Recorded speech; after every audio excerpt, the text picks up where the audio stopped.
ইতিহাসে অনেক মহান সেনাপতি এসেছেন, কিন্তু খুব কম মানুষই আছেন যাদের একটি ভুল সিদ্ধান্ত পুরো সাম্রাজ্যের ভাগ্য বদলে দিয়েছে।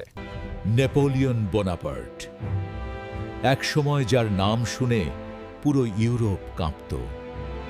1812 সালের আগে পর্যন্ত তিনি ছিলেন প্রায় অজেয়। একটার পর একটা যুদ্ধ, একটার পর একটা জয়। কিন্তু সেই বছর নেপোলিয়ন নিলেন এমন এক সিদ্ধান্ত যেটা ইতিহাস আজও প্রশ্ন করে। তিনি রাশিয়া আক্রমণ করলেন।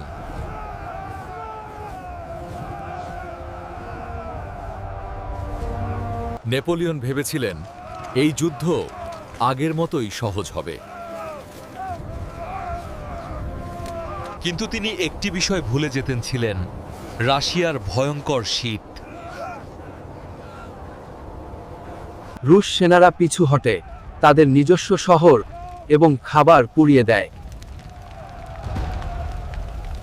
ফলে নেপোলিয়নের বিশাল বাহিনী পড়ে যায় খাবার আর আশ্রয়হীন অবস্থায়। শত্রুর গুলিতে নয়, বরং ঠান্ডা আর ক্ষুধায় মারা যেতে থাকে হাজার হাজার সৈন্য। শেষ পর্যন্ত যে সেনাবাহিনী ইউরোপ জয় করেছিল তারা ফিরে আসে পরাজিত হয়ে। এই যুদ্ধ থেকেই নেপোলিয়নের পতন শুরু হয়। ইতিহাস আমাদের শেখায়, সব পরাজয় শত্রুর কারণে হয় না, কিছু পরাজয় হয় নিজের ভুল সিদ্ধান্তের কারণে।